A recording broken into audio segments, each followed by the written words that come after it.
At Total Pharmacy Care, we fill your prescriptions and answer any questions about your medications. No distractions and no long lines. Tell your doctor to send your prescriptions to Total Pharmacy Care.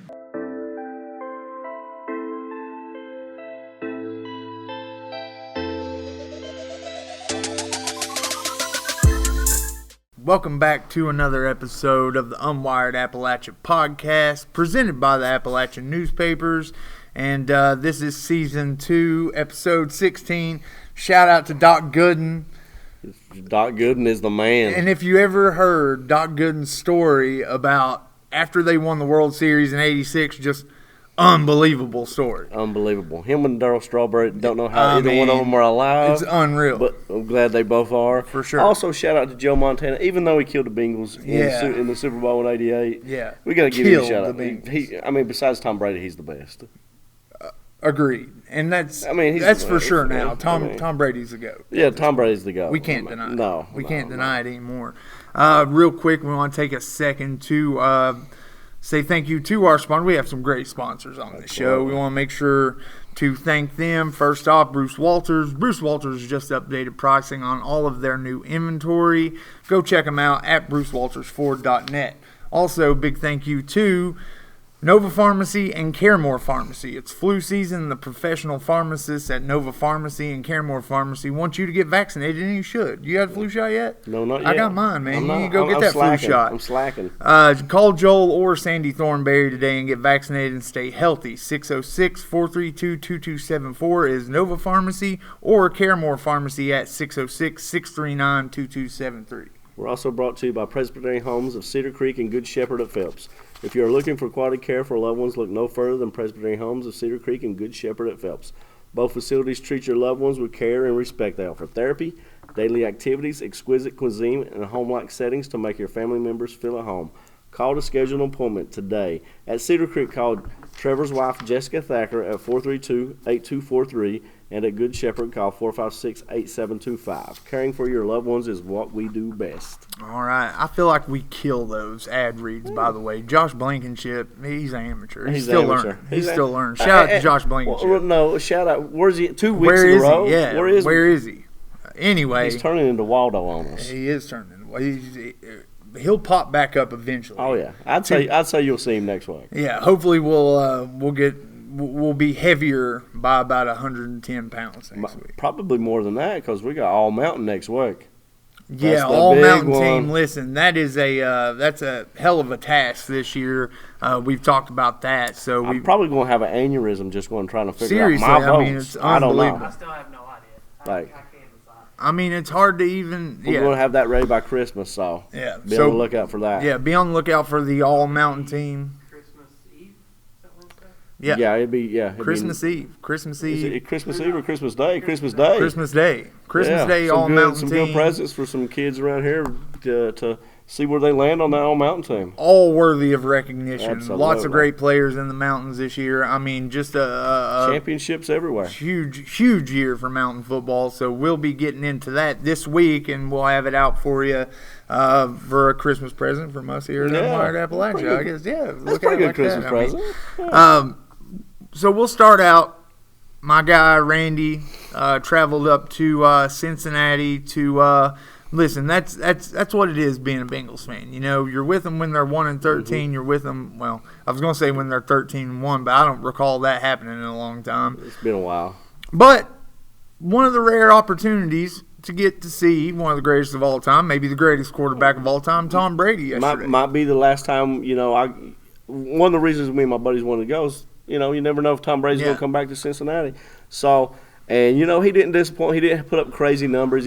But he didn't have to. He scored on the opening drive, which was, you know, we had end zone seats, and he came right at us. We got a couple of highlights of some touchdown throws he had. Got to see him throw some touchdowns. And that New England team's good. But, you know, early on in this game, Cincinnati dominated the run game. Like, we were just running down their throats, get to the end of the second quarter, and we lose our minds from that point on. Well, here's the thing. The Bengals were in this game, I think, late into the second quarter. Yep. Come out at halftime, Andy Dalton decides to start throwing it towards Stephon Gilmore for some reason. Or interceptions in the second half. He just stinks beyond belief. Yeah, and, you know, if there was any doubt of whether we were going to draft Joe Burrow or Chase Young. I think yesterday settled that argument. I think it's Joe Burrow now, especially after he won the Heisman, the way he did, the speech, the way he's carrying himself. Yeah. That's what I was going to say. Unless something, crazy happens, and it's still a long time to draft day. But it seems like if they were drafting right now, Joe Burrow is your guy. Yeah, and, we know a lot of things tend to change once pro days come around, combines come around. But just seeing the way Joe Burrow carried himself, I've been a huge LSU guy for 2 years now. I love the way Joe Burrow handles it. I do too. I mean, that speech he delivered Saturday night, phenomenal. I mean, best Heisman speech in probably the last 5 years. Cam Newton's Heisman speech was the worst Heisman speech in the history of football. Go back and watch that. Oh yeah. So terrible. So bad. But Joe Burrow handled himself well. Yeah. And the other thing that stood out to me about the Bengals, everybody keeps talking about Chase Young. We still got Sam Hubbard and Carlos Dunlap and Carl Lawson on our edges. All of them got to Brady yesterday. Dunlap and Hubbard had sacks. Lawson had some hurries, some rushes. I mean, we're fine up front on the defensive, the defensive line. Our problem on defense is the secondary, especially, and our linebackers miss a lot of tackles. Yeah, middle linebacker is a huge weak spot for the Bengals, and like you said, the secondary. I just feel like in this draft, there's going to be those guys there. I think there's going to be a few chances to get a franchise quarterback this year, if not next year. And by the way, the Bengals can definitely lock up the number 1 pick if they lose one of these next 2 games. But I think they should have it locked up anyway. Everybody else got 3. Well, I know, but if the Bengals win 2 more, we'll their be last tied. 2 games, we'll be tied. But, right. But the Giants, I don't think we have to worry about them taking a quarterback regardless. I still don't see them, winning. The Redskins either. You think they got Dennis Haskins? They want to at least give the guy a chance. So you like to think anyway the Bengals have the number 1 overall pick. And then I guess the next thing to do with the Bengals game going in was this whole Patriots cheating scandal about them filming the sideline, which seems a little overkill. It does. I mean, I don't know what to make of that. Like, the Patriots have been accused of this kind of stuff before. It seems like a blatant when you see the video, it seemed pretty blatant. They were filming the Bengals sideline, not filming the advanced scout for whatever documentary they claimed it was for. They do this stuff over and over. This is the Patriots. That's just what they do. Like, you come to expect it. But, I have a theory, and I could be totally wrong, and this is off the wall, my theory. I just think they wanted to record them, to set that to some Benny Hill music, to not what to do, just to have a little bit of laugh at the Bengals expense. I mean, that's more feasible to me than them actually being – the Patriots – I think objectively this year are worse than they've been in a long time. Yeah. They're also still very good defensive team. One thing I will say that kind of stood out to me yesterday is Tom Brady's trying to develop a relationship with N'Keal Harry. Yeah, they kept found him for a touchdown. Kept trying to get him the ball. Kept trying to get him involved in different ways. That could be big. Their problem, I don't think, is that they're that bad. Is everybody's hurt or injured. Receiving-wise, they don't have any receivers right now. So they've got to find somebody. Right. Maybe it's N'Keal Harry. Maybe they bring in somebody else. I don't know. Maybe it's Antonio Brown. You hear that all the time. But their defense is so good, they're going to be around in games against just about anybody. Yeah, and they're obviously they're missing Rob Gronkowski. Julian Edelman doesn't seem to be the Julian Edelman we've seen in the past. Had a couple of drops yesterday. Yep. Relying on several drops on third down where he should have made those catches, and some of those were early in the game when the Bengals were had the lead or was still in the game with them. But one of the things that really stood out to me yesterday in person, the place was about half filled. Yeah. And it was mostly, I would say, the majority of the fans there were Patriots fans. The Bengals. It just stood out. It was odd. That's hard to see as a Bengals fan. But at 1-13, you would think a lot more Bengals fans would come out to see a guy like Tom Brady play. Mm-hmm. Who knows if this is going to be Tom Brady's last year? I don't think it will be. I don't think so either. But this could be the last chance you have if you're a Bengals fan to go up to Paul Brown Stadium and see a guy like Tom Brady play. You would think the stadium, that would have been enough of a draw to get more people out. But obviously the Bengals lose another game, go to 1-13, 0-5 in division, 1-9.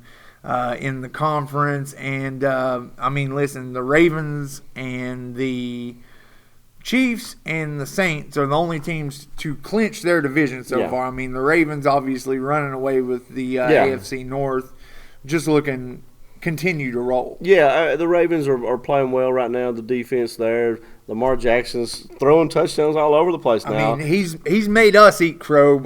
None of us saw it. I mean, I just didn't see it. I don't either. I still don't. Like, if I had to guess that he was going to win a game with his arm in the playoffs when it counted, I still wouldn't be confident if I was a Ravens fan. Right. But, I mean, so far he's made us eat. I mean, was it 3 times he's threw 5 touchdowns this season? I mean, he's playing lights out right now. You got to think he can't keep this pace up. I mean, you wouldn't imagine so, but sophomore slump. None whatsoever for him. I mean, 22 years old. 22 years old, just dominating. The way he's running. Funny thing is, Burrow won the Heisman Yeah. in 23, and Lamar might win the MVP. That's right. The Heisman winner is probably going to be older than the more than likely guy that's going to be NFL MVP. Which that goes to show you a lot of Burrow's character and the way he had to fight just to get a job in college. I mean, you know, everybody's got a different road. That's right. And you know, maybe Lamar keeps this up, and you know, he's so big. Maybe he's more durable than your Michael Vicks and your RG3s. I mean, he's a big guy running the ball. You would think, and we talked a little about this before. NFL defenses and in particular defensive coaches are so sophisticated with the way that they can game plan for a guy.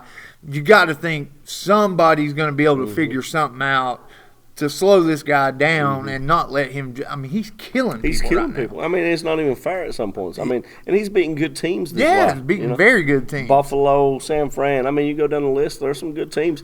But I mean, Buffalo's one of those teams I think is sneaky good. I do too. I think they're the most underrated 10-4 team I think I've ever seen. They have a very good defense. Josh Allen's playing well. He's doing it with not a ton of weapons on the offensive side of the ball. I mean, this is a team that we know defense travels in the playoffs. Well, the thing about him is yesterday they were down. It looked like they were probably going to lose. Yeah. He finds a way at the end of the game, not having a great game, to lead them down to a victory. I mean, that's tough to do at this stage of the season, you know. Yeah, and I'm on record saying the Bills are my team just for this season. I'm a Bengals guy, but I'm rooting for the Bills for the rest of this season. I'd love to see them upset some people in that AFC playoffs. The Bills also have clinched a playoff berth. So yesterday, the Bills, Patriots, Packers, and 49ers, even though the 49ers had already clinched playoff berth, they've already clinched playoff berth, and the Seahawks. So the Seahawks and the 49ers are going to figure out who wins that division. Lots of teams still in the hunt in the AFC: Titans, Colts, Browns, Raiders. You got to think the Browns and Raiders are not going to be in this thing. Colts and Titans. Titans playing pretty well, even though they lost yesterday. Tannehill really giving them a boost. That. I thought they'd win yesterday, honestly. Yeah. I mean, I still think they're a good team. I think they're probably going to come out of that AFC South there. I mean, who knows? I mean, that AFC South is anything goes. Well, a lot of these divisions could very well come down to the last week of the season. AFC South with them and the Texans. And then one of the things that makes me absolutely sick, and I saw this morning. Sorry, that was my phone going off. Yeah, well, ESPN update. Is the Cowboys come out. Okay, this just goes to show you the media bias with the Cowboys. They come out, have one good game, and now people are talking about, are the Cowboys back? No, are the Cowboys? Not. They could win the Super Bowl if they're playing like this. Listen. Too inconsistent. There's too much going on there. I do not like that team at all. There's no way I would bet any bets on them in the playoffs. I would not want them anywhere. Just too inconsistent. Now, they got talent. Well, they did what they should have been doing for the whole season. They fed Zeke the ball. Yeah. They weren't relying on Dak to, use his arm to win the game. You got so much money invested in that O-line and Zeke. Let them win games for you out there, man. I mean, that's pretty good defense over there, too. Really good defense. Good linebackers. But the odds of, the Cowboys could very well win their division with a 500 record. They're 7-7 right now. The only other team close to them is the Eagles, and they play next week. Yeah, so the Eagles and Cowboys play. That could be one of the biggest games of the weekend to decide the NFC East.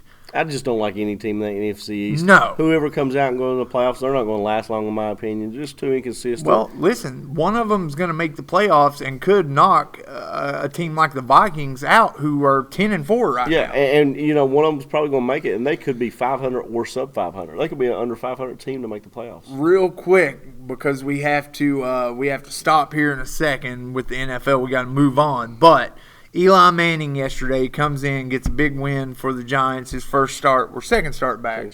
Second start back.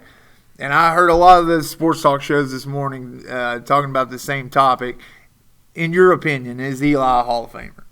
I think he has to be. Two Super Bowls. 2 huge Super Bowls. 2 underdogs in both. And he's a Manning. That helps. I know he's either 500 or sub 500 career, but I think he has to be. I mean, his numbers are pretty good. I mean, yeah, a lot of interceptions, but I think that if his name was Jimmy Smith or just something random, not Manning, then he might not maybe it would take him a few years. I think the fact that his last name's Manning and those 2 Super Bowls are huge. Yeah, and he beat maybe one of the best teams of all time. That Patriots team that was undefeated that year. The best I've seen. I mean, he beat that team to win the Super Bowl in one of the best Super Bowls I think there's ever been. Yeah. I mean, what a great game that was. I think he has to be in there. Yeah, I'm with you. I think he goes into the Hall of Fame. So, all right, and college football bowl season, just one of the greatest times. I mean, there's a lot of great times a year for sports. One of the best times a year for us is college football bowl season, getting ready to get fired up. This Friday, December the 20th, we've got 4 bowl games. Well, no, we got 2 bowl games on Friday and 7 games on Saturday. So you've got some pretty good matchups. You've got a couple of MAC teams going up against each other. You got Buffalo versus Charlotte, Makers Wanted Bahamas Bowl. Some of these crazy named bowls are coming up. The Air Force Reserve Celebration Bowl, the Cherubundi Boca Raton Wet My Beak Bowl coming up. Yeah, the Wet My Beak Bowl. Is that all-time name? Is that better than it's the all-time? I mean, that's pretty close. That's looking down this list. You got the Cheez-It Bowl, which is, Hey, everybody loves Cheez-Its. Greatest snack of all time. I prefer the cheese nips myself, but over Cheez-Its? Yeah. Oh, that's nuts. Yeah. Pizza, I got the cheesy pizza. Yeah, I haven't had that. Yeah, I'm scared. I saw Portnoy's review. Yeah, I saw that. He hated it. He hated it. Yeah, so I stayed away. But I'm of the opinion that the Cheez-It is the all-time. If El Presidente says no, it's good enough for me. Yeah, at least when it comes to pizza, I'm exactly. okay with taking his credit on that. So we got bowl season coming up. Some of these games look, nobody's probably got a team in any of these games. I mean, you got Appalachian State versus UAB, Washington at Boise State versus Boise State in the Mitsubishi Motors Las Vegas Bowl. Should be a decent game. Washington 3-point favorite in that one.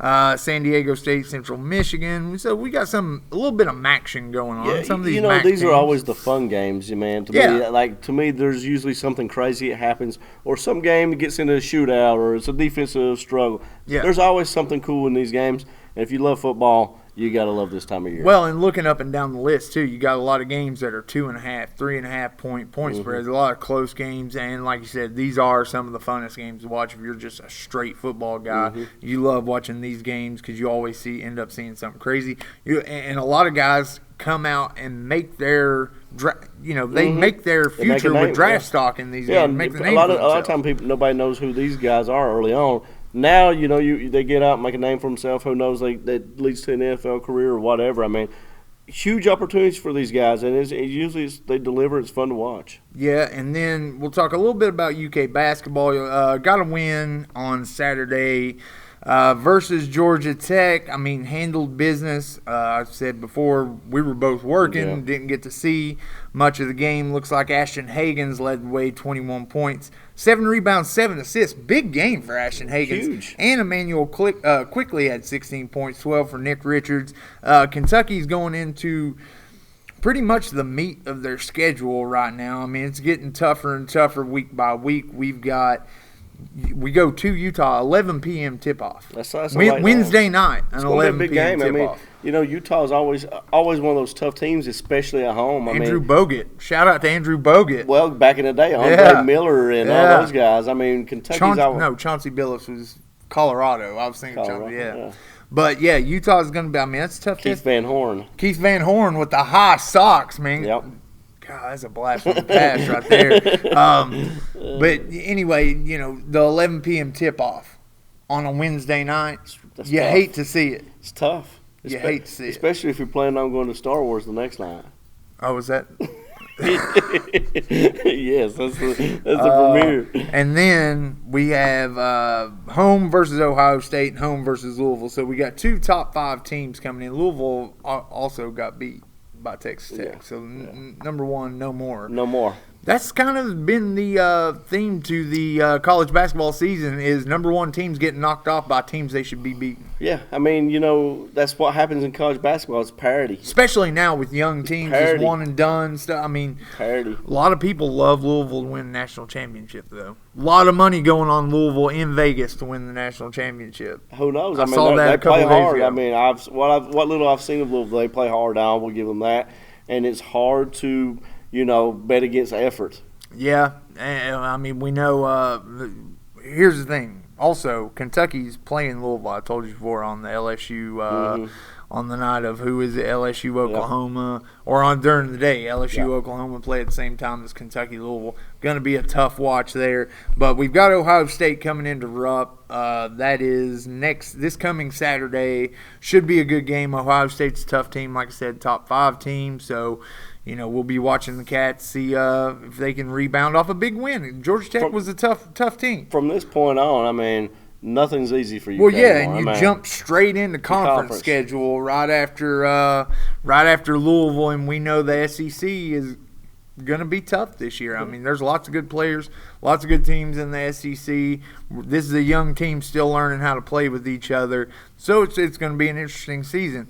And then we've got a few shout-outs, a couple of local athletes from around the area, big milestones. Yeah. First one we're going to shout out is Phelps' Danielle Prater. She scored her 2,000th career point the other night. She was also Kentucky's Wednesday's high school Heisman. Wednesdays, they take a boy and girl from each state, award them the Heisman, they get some scholarship money. She won that. So she's doing some big things right now. Over 2,000 career points. I mean, that's huge. Yeah. Also, Jenkins' Jerica Thacker recently scored her 1,000th point, and in that game where she was recognized for her 1,000 points, she put up 40 against Leslie County. Just went nuts for that. And then last Friday, it's basketball season. We haven't got, too much into it. I've seen a couple games. So far, I've seen Pikeville, East Ridge. And I've seen Valley, Johnson Central. Early thing from Pikeville, East Ridge, a lot of threes being shot. Yeah. East Ridge makes 14. They lose. Pikeville, pulls away. Riley Salmons hits 6 threes himself. He finished 27 points. The kid looks a lot better. If you watched him last year, he looks more confident. He knows he's the scoring option. Lathan Hall's role has, become bigger for Pikeville. He looks very confident. They got a kid by the name of Nick Robinson who's kind of come out of nowhere and stepped on the scene. He scored 19 against East Ridge. Shelby Valley, Johnson Central, that was just a dandy game. Johnson Central defensively looked very good. Had 3 kids in double figures scoring. Shelby Valley had 2. Cody Potter, struggled a little bit. He still scored 13 points. Right. But when everybody's looking at you and they're running 2 and 3 guys at you, you're gonna have nights like that. I mean, that's not saying that Cody Potter's still not a Mr. because he definitely is a Mr. Basketball candidate. And it's just early on in the season right now. And our last shout out of the game of the game has to go to the Adam Mahan Research Department. We almost forgot about we almost forgot about Mahan. And we were looking for famous number 16s. He has a whole list of them. What a research department. The crack research department of the offices of Adam Mahan. And this is the names he came up with. Joe Montana, Brett Hull, George Blanda, Doc Gooding, Whitey Ford, and Lynn Dawson. I mean, that's just some stellar research. That's all Adam Mahan. That's what he does. That's Adam Mahan. And he probably didn't research that. He probably just knew it. He probably knew it, yeah. Like Rain Man, just fired him off. Boom, how many number 16s you need? Here's 6. He could have went on for 3 more days, I think. Yeah. I mean, again, big shout out to Adam Mahan. The Adam Mahan Research Department. I love that. Yeah. We may have to get something going. We'll be relying on him more. Yeah, where we have the Adam Mahan stat of the day. Yeah. Oh, yeah. I kind of like that. I like that. Yeah. I like that. So we're brainstorming right here for you. So one thing you're going to want to watch out for is this big All Mountain episode. We'll have that coming up to you next week. We're going to be working on that this week, so definitely be on the lookout for that. Say go Cats this weekend versus Ohio State and versus Utah on Wednesday night. Jesus, 11 p.m. tip-off. What are you doing to us? It's going to be a long night for me. Yeah, it's definitely going to be a long night, but we'll be watching anyway. So stick around and be sure to go around and give us a little like, give us a subscribe. We're on all the social medias at Unwired App. We'd appreciate any feedback. Give us a share, give us a like, whatever you want. These guys, they're out here. We're going to be getting into basketball season real soon. Yeah. Trying to put football to bed right now. It's the All Mountain team coming up. So we got some magazines coming out, celebratory magazines for our state champions that we're still working on. Once we get that done and our All Mountain, we'll be basketball full force. Yeah, and basketball, I have a feeling, going to be similar to football. Ton of talent in the mountains. Ton of talent in the mountains. So we'll be getting into that in very near episodes. So we want to say thank you again for joining us. We hope everybody has a very Merry Christmas with their family. Be on the lookout for that All Mountain episode, and we'll see you next time.